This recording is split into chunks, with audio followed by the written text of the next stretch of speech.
बिस्मिल्लाहिर्रहमानिर्रहीम। अस्सलाम वालेकुम डियर स्टूडेंट, आज की इस वीडियो में हम 7th क्लास की मैथ एक्सरसाइज 6.2 का क्वेश्चन 7 to 10 सॉल्व करेंगे। तो क्वेश्चन 7 है हमारे पास, if 4 workers complete a job in 8 hour.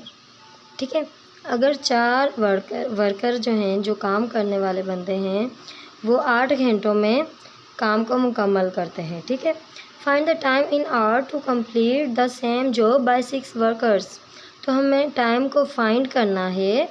ठीक है, अगर 6 वर्कर होंगे वही सेम जॉब, यानी कि वो सेम काम उतना ही है। तो पहले वर्कर थे, 4 वर्कर ने 8 घंटे में काम किया था। अब बताएं कितने घंटे में 6 वर्कर काम करेंगे। तो पहले हम लिख लेते हैं, वर्कर लिख लेते हैं एंड टाइम लिख लेते हैं। तो फर्स्ट लाइन में कितने वर्कर का जिक्र है, 4 वर्कर का, तो हम 4 लिख लेंगे। एंड टाइम कितना है, 4 वर्कर ने कितने घंटे काम किया, 8 घंटे।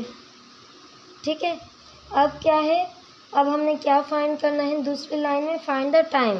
तो जो फाइंड करना होता है उसको एक्स के इक्वल लेट कर लेते हैं।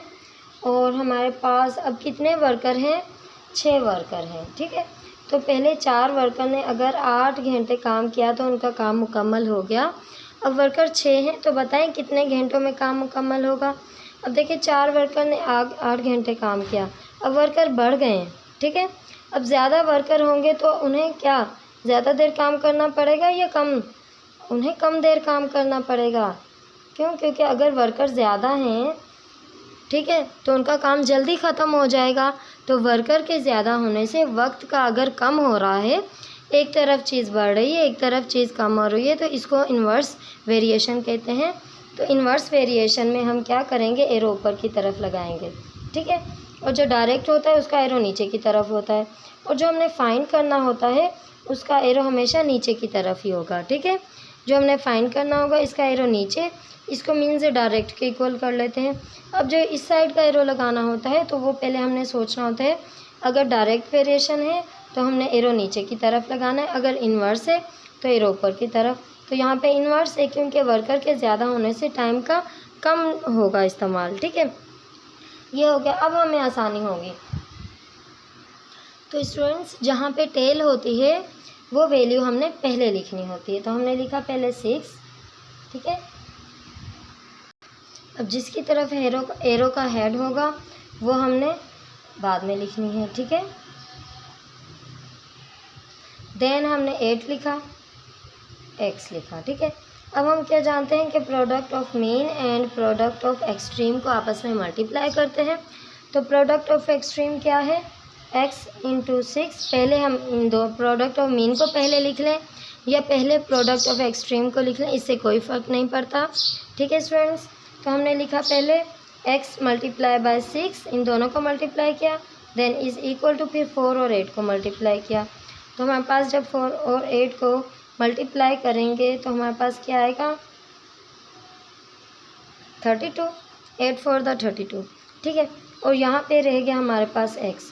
अब देखिए यहाँ पे जो चीज़ हमारे पास मल्टीप्लाई होती है उसको अगर हम इक्वल के दूसरी तरफ ले जाएं तो वो डिवाइड में तब्दील हो जाएगी। ठीक है, अब हम देखें, हमने चेक करना होता है क्या किसी नंबर से ये दोनों मल्टीप्लाई हो रहे हों, यानी कि कैंसिल आउट हो रहे हो तो कर देंगे, नहीं तो नहीं। तो जी ये हमारे पास हो रहे हैं 2 के टेबल से, 2 3 द 6, 2 1 द 2 और 1 इसको दे दिया तो 2 6 द 12। हमारे पास आ गया 16/3। और जी हमारे पास यही हमारे पास आंसर है। इसको अगर हम कंपाउंड फ्रैक्शन में लिखते हैं तो हम इसको डिवाइड करके देखेंगे। 3 जो नीचे वैल्यू होती है उसको बाहर लिख देते हैं और जो ऊपर होती है वो अंदर चल जाती है। 3 5 द 15 और माइनस करेंगे तो 6 में से 5 गया 1। ठीक है, अब जो डिनोमिनेटर है 1 है, ये हमारे पास कहाँ चला गया, ये हमारे पास चला गया सबसे ऊपर, और जो सबसे ऊपर था वो यहाँ साइड में आ गया और जो साइड में था वो नीचे चला गया, यानी कि जो पहले नीचे था वो अभी नीचे ही रहा। ठीक है, तो ये है हमारा आंसर, दोनों ही ठीक होंगे। ठीक है जी, अब इसके साथ हमने क्या लिखना था, क्या हमने फाइंड किया था, टाइम के साथ x है, और टाइम किस में हमारे पास है, आवर में इक्वल यानी कि गिवन है, तो हमने आवर्स लिख दिया है। ठीक है, ठीक है, तो हमने ये इसके साथ लाजमी लिखना होता है, जो हमने फाइंड करना होता है वहीं से चेक कर लेते हैं। यहाँ पे टाइम है तो यहाँ 8 के साथ क्या आवर है, तो यहाँ पे भी आवर लिख देंगे, ठीक है। तो आगे बढ़ते हैं, क्वेश्चन नंबर 9 को सॉल्व करते हैं। तो स्टूडेंट्स क्वेश्चन नंबर 8 है हमारे पास, find the cost of 18 kilogram of potatoes is if 6 kilogram of potatoes cost is 105। हमने फाइंड करना है 18 किलोग्राम आलू की कीमत को, जबकि 6 किलोग्राम आलू की कीमत है 105 रुपये। तो हमने परेशानी होना, यहाँ पे जो फाइंड करना है वो पहली लाइन में, तो आपने जो फाइंड करना तो वो आपने नीचे वाली लाइन में लिखना होगा, ठीक है। तभी हमारे एरो जो हैं वो बिल्कुल दुरुस्त रहेंगे। तो फाइंड करने वाला जो लाइन है वो उसको बाद में देखेंगे। पहले जो जिसमें हमें बताया गया है कि अगर 6 किलोग्राम आलू की कीमत 105 है, तो पहले हम ये लिखेंगे, ठीक है। तो यहाँ पे किन किन चीज़ों का जिक्र है, पोटैटोज़ का जिक्र है, और दूसरा क्या है, उसकी वज़न है, यानी कि हम वेट भी लिख सकते हैं, और पोटैटोज़ भी है, और उसकी क्या है, प्राइस है, पोटैटोज़ की कीमत है। तो इन दोनों को लिख लेंगे, ठीक है। तो हमने जो दूसरी लाइन थी हमारी वो पहले लिख लिया। 6 किलोग्राम आलू की कीमत अगर 105 रुपये है, तो बताएं 18 किलोग्राम आलू की कीमत कितनी होगी। तो यहाँ पे देखिए हमारे पास हमने सबसे पहले जो फाइंड करना है उसका एरो लगा लिया। अब इस तरफ का एरो कैसे लगाना है कि अगर देखें 6 किलोग्राम आलू की कीमत 105 है, तो अब आलू ज़्यादा हो गए। तो आप जब भी कोई चीज़ ख़रीदते हैं, तो आप जब ज़्यादा चीज़ ख़रीदते हैं तो उसके पैसे भी ज़्यादा अदा करने होते हैं। तो अब देखें आलू के बढ़ने से पैसे भी बढ़ रहे हैं, तो दोनों तरफ चीज़ वैल्यू इंक्रीज़ हो रही है। अगर दोनों तरफ वैल्यू इंक्रीज़ होगी या दोनों तरफ डिक्रीज़ होगी, तो ऐसी सूरत में क्या होगा, हमारे पास डायरेक्ट प्रोपोर्शन होगा। तो हमारे पास डायरेक्ट प्रोपोर्शन होगा तो एरो हमारा नीचे की तरफ आएगा। ये एरो लग गया तो अब आसानी से हम सॉल्व कर सकते हैं। तो हमने लिखा 6/18, ठीक है, एंड 105/x। तो product of mean and product of extreme को आपस में मल्टीप्लाई करना होता है, सॉरी यहाँ पे लिखना था x, ठीक है। अब हमने क्या करना है, 6 और x को मल्टीप्लाई करना है, एंड इज़ इक्वल टू 18 और 105 को मल्टीप्लाई करना है, ठीक है। तो जब हमने 18 को 105 से मल्टीप्लाई किया तो हमारे पास आ गया 1890, इन दोनों को मल्टीप्लाई करने से, ठीक है, 1890 आ गया। तो अब हमने क्या करना है, जो यहाँ पे x के साथ मल्टीप्लाई हो रहा था, क्या हो रहा था, 6 मल्टीप्लाई हो रहा था, तो इसको हम यहाँ ले जाएंगे तो इसमें डिवाइड में तब्दील हो जाएगा। अब हमने क्या करना है, कैंसिल आउट करके देखना है किसी टेबल से। तो ये 3 के टेबल से दोनों वैल्यू कैंसिल आउट हो रही हैं। 3 2 द 6, 3 9 द 18, एंड हमारे पास 3 6 द 18 यहाँ पे लिख लेते हैं, 3 6 द 18, और यहाँ पे क्या है, 3 3 द 9 और 0 का 0, ये आ गया हमारे पास 630। डिवाइडेड बाई क्या था हमारे पास, ये क्या था, 2 था, ठीक है। अब हमने मज़ीद चेक करना है क्या ये कैंसिल आउट हो सकता है, जी हो सकता है। 2 1 द 2, 2 3 द 6, एंड 2 1 द 2, 1 इसको दे दिया तो 2 5 द 10। तो आप इसको डायरेक्ट डिवाइड भी करके देख लेना, अगर ऐसे नहीं समझ आ रहा तो आप डिवाइड कर लेना, ठीक है। तो भी हमारे पास यही आंसर आएगा, क्या आएगा, 315। और यहाँ पे हमने फाइंड क्या किया था, प्राइस, यानी कि इसका सिंबल क्या था, रुपीज़। तो यहाँ पे हमने लिख देंगे रुपीज़, 315 रुपीज़ के 18 किलोग्राम पोटैटोज़ आएंगे, ठीक है जी। तो आगे बढ़ते हैं, क्वेश्चन नंबर 9 को सॉल्व करते हैं। अगर इसका यूनिटरी मेथड में भी आपको बता दूं, चलो, तो यूनिटरी मेथड तो आप खुद से सॉल्व कर सकते हैं, तो लेकिन अगर इसका यूनिटरी मेथड करना होगा तो सबसे पहले जो क्वेश्चन में 1 लाइन गिवन है हमने वो लिख लेनी है। तो अगर 6 किलोग्राम आलू की कीमत है 105 रुपये, ये हमने लिख लिया। तो हम पहले 1 किलोग्राम की फ़ाइंड करेंगे। तो 1 किलोग्राम की फ़ाइंड करने के लिए हमें क्या करना होगा, 105 को हमने डिवाइड कर देना होगा 6 से। तो जब हमने 105 को 6 से डिवाइड किया तो हमारे पास क्या आया, तो हमारे पास आया 17.5। आप डिवाइड करके चेक कर लेना, ठीक है। तो यानी कि एक आलू की कीमत इतनी है। अब हमने 17.5 को अगर हम मल्टीप्लाई करेंगे, जो 18 किलोग्राम की फ़ाइंड करनी थी, तो यानी कि ये 1 किलोग्राम के, अब 18 किलोग्राम की फ़ाइंड करने के लिए हम क्या करेंगे, ये जो आंसर आया है 17.5 को मल्टीप्लाई करेंगे 18 से। तो 18 से मल्टीप्लाई किया तो भी हमारे पास यही आंसर आएगा, 315 रुपीज़, ठीक है। तो ये था यूनिटरी मेथड एंड ये है प्रोपोर्शन मेथड। आगे बढ़ते हैं, क्वेश्चन 9 को सॉल्व करते हैं।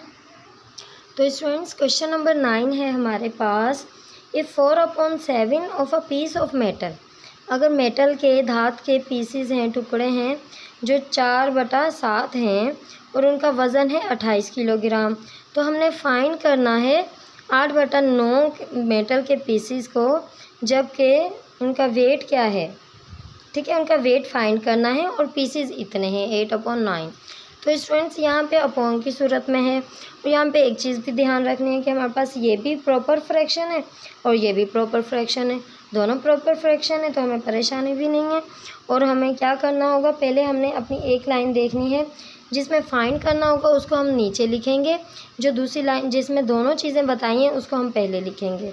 तो अब यहाँ पे हमारे पास क्या है, पीसीज हैं मेटल के और क्या है, उनका वेट है, तो इन दोनों को लिख लेते हैं। तो पहली लाइन में मेटल के पीसीज कितने हैं, 4/7 एंड उसका वेट क्या है, 28 किलोग्राम, ठीक है। एंड दूसरी लाइन में हमने क्या करना है, उसका वेट फाइंड करना है और कितने मेटल पीसीज हैं, 8/9 है। अब हमने एरो लगाना है, तो पहले इसका एरो यहाँ पे लगा लेते हैं। अब जो यहाँ है उसको देखेंगे। अब देखें, जो जितने हमारे पास टुकड़े हैं मेटल के, उसका वज़न 28 किलोग्राम है। अगर मेटल के पीसेस ज़्यादा होंगे तो वज़न भी ज़्यादा होगा, मेटल के पीसेस कम होंगे तो वज़न भी कम होगा। तो ऐसी सूरत में ये हमारे पास डायरेक्ट वेरिएशन है, इसका एरो हम नीचे की तरफ लगाएंगे, यानी कि दोनों एरो एक जैसे हो जाएंगे, ठीक है।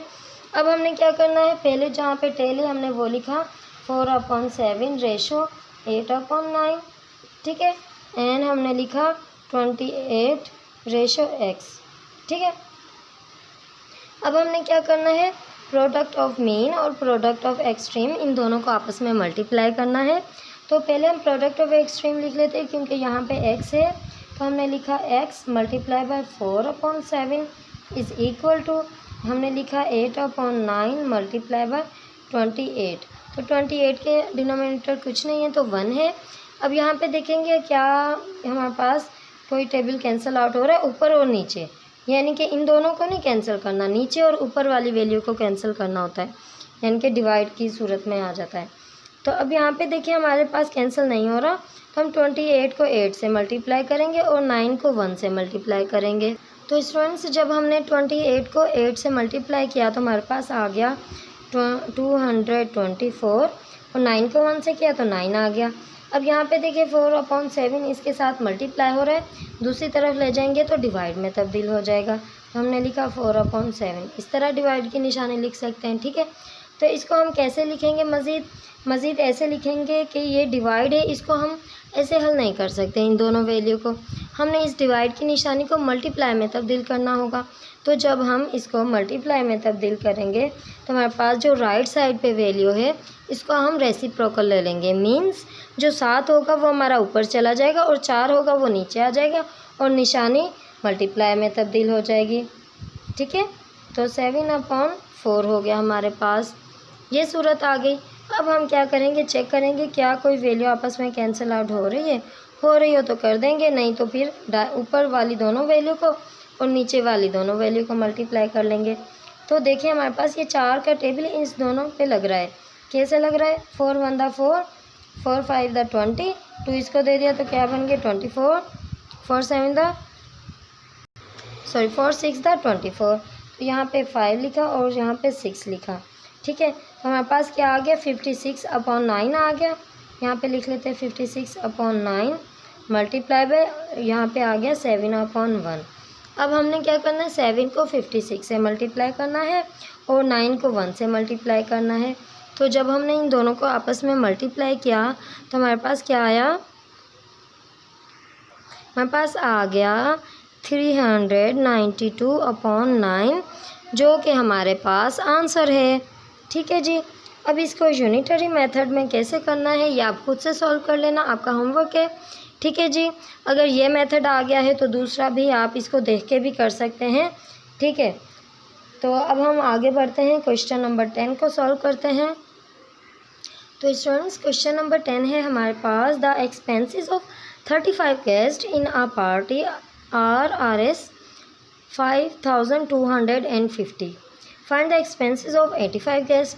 अगर हमारे पास 35 गेस्ट हैं यानी कि 35 मेहमान हैं, एक पार्टी में उनका ख़र्चा हो रहा है 5250 रुपये, ठीक है। तो हमने ख़र्चा फाइंड करना है। अगर हमारे पास 85 मेहमान हैं तो हमने क्या लिख लेना है, गेस्ट लिख लेना है, और जो उन पे अखराजात हुए हैं यानी कि एक्सपेंसेस लिख लेना है, और उसके नीचे उसकी वैल्यू को लिख लेना है। तो स्टूडेंट्स पहली लाइन में हमारे पास गेस्ट कितने हैं, गेस्ट हैं 35, एंड उनके ऊपर जो ख़र्चा आ रहा है, एक्सपेंसेस आ रहा है, वो है 5250 रुपीज़, ठीक है। तो ये इस पे ख़र्चा आ रहा है। अब बताएं अगर 85 गेस्ट होंगे तो उन पे कितना ख़र्चा आएगा। तो क्या करना है, जो फाइंड करना है उसका एरो नीचे की तरफ लगा लेना है। अब यहाँ पे देखिए, आप खुद से सोचें, रियल लाइफ से इमेजिन करें कि अगर 35 मेहमानों का इतना ख़र्चा है, तो अब मेहमान ज़्यादा होंगे तो ख़र्चा भी ज़्यादा होगा, ठीक है। अगर मेहमानों के ज़्यादा होने से ख़र्चा बढ़ रहा है तो इट मीन्स ये क्या है, डायरेक्ट वेरिएशन। तो हम इसको एरो नीचे की तरफ लगाएंगे, ठीक है। यानी कि अगर मेहमान कम हो रहे हैं तो ख़र्चा भी कम हो रहा है, मेहमान ज़्यादा हो रहे हैं तो ख़र्चा भी ज़्यादा हो रहा है। तो ये है हमारे पास डायरेक्ट वेरिएशन। हमने एरो नीचे की तरफ लगाया। अब यहाँ तक मुश्किल होती है, आगे बिल्कुल आसान सेम तरीका है हमारे पास। हमने 35 पहले लिखा, रेशो 85, देन हमने लिखा 5 to 50 ratio x, product of mean, product of extreme. तो पहले जहाँ पे एक्स होता है उस प्रोडक्ट को लिख लेते हैं, एक्स और 35 को मल्टीप्लाई करेंगे, ठीक है। देन इज़ इक्वल टू 85 को मल्टीप्लाई करेंगे 5250 से। तो जब हमने इसे मल्टीप्लाई किया तो मल्टीप्लाई करने के बाद जो वैल्यू आई है हमारे पास 446,250 रुपीज़। अब इसको हमने क्या करना है, इसको हमने इससे डिवाइड करना है, यानी कि ये 35x के साथ मल्टीप्लाई हो रहा है, इसको हम दूसरी तरफ ले जाएंगे इक्वल के, तो हमारे पास ये डिवाइड में तब्दील हो जाएगा। जब हमने इस पूरी वैल्यू को इस वैल्यू के साथ डिवाइड किया तो हमारे पास क्या आ गया, हमारे पास आ गया 12750, 12,750 रुपीज़, जो कि हमारे पास आंसर है। अगर आप इसको यूनिटरी मेथड में सॉल्व करना चाहें तो वो भी बहुत ही आसान है। अगर 35 मेहमानों का ख़र्चा हो रहा है, कितना, 35 मेहमानों का ख़र्चा हो रहा है 5250 रुपये। तो हम एक मेहमान का पहले फ़ाइंड करेंगे। तो एक गेस्ट का फ़ाइंड करने के लिए हमें क्या करना होगा, 5250 को हम डिवाइड करेंगे इससे 35 से। तो जब हमने डिवाइड किया तो हमारे पास आ गया 150। ये एक मेहमान पे इतना ख़र्चा आ रहा है। अब हमारे पास है 85 गेस्ट का फाइंड करेंगे तो क्या होगा, हमने 150 को मल्टीप्लाई किया 85 से, तो स्टूडेंट्स तो भी हमारे पास 12,750 रुपीज़ होगा, ठीक है। यानी कि 85 गेस्ट पे हमारे पास इतना ख़र्चा होगा। तो जी ये हमने दोनों मेथड से अपने क्वेश्चन को सॉल्व कर लिया है। अगर आपको हमारी वीडियो अच्छी लगी तो इसको ज़रूर लाइक करें और हमारे चैनल को भी सब्सक्राइब करें। फिर मिलेंगे अगली वीडियो में। अपना बहुत सारा ख्याल रखना। अल्लाह हाफिज़।